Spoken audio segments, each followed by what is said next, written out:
నరేంద్ర మోడీతో దండాలు పెట్టుకోవడం, అక్కడక్కడ తిరగడం, మాకు ఈ రోడ్డు వేయండి, గ్రీన్ఫీల్డ్ రోడ్డు కావాలి, హైదరాబాద్ నుంచి అమరావతికి నేను మా అబ్బాయి పొద్దున్నే తిరగడానికి రోడ్డు కావాలి, 20,000 కోట్లైనా పర్లేదు, ఈలోపు ఆ పక్కన స్థలాలు కొనుక్కుంటాం, పొలాలు రేట్లు పెరుగుతాయి. వీళ్ళ ఆలోచన ఇవే.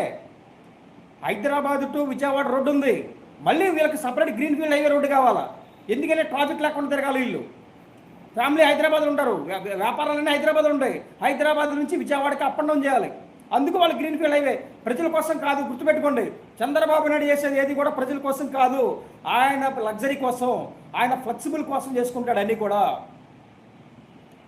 వాటితో పాటు రోడ్లు అదే మరి ట్రైన్లు ఏమైనా ఉన్నాయి, ట్రైన్లు వేయించడు, రైల్వే ట్రాక్లు వేయించడు. రైల్వే ట్రాక్లు విజయవాడ నుంచి హైదరాబాద్కి ఒక 14 లైన్లు ఎన్ని అవన్నీ వేయించడు. ఎందుకు? రైల్వే ట్రాక్లు అయితే సామాన్యులు తిరుగుతారు కదా. ఇప్పుడు గ్రీన్ఫీల్డ్ హైవే అనుకోండి, ఓన్లీ వెహికల్సే ఉంటాయి, వాళ్ళే తిరుగుతారు.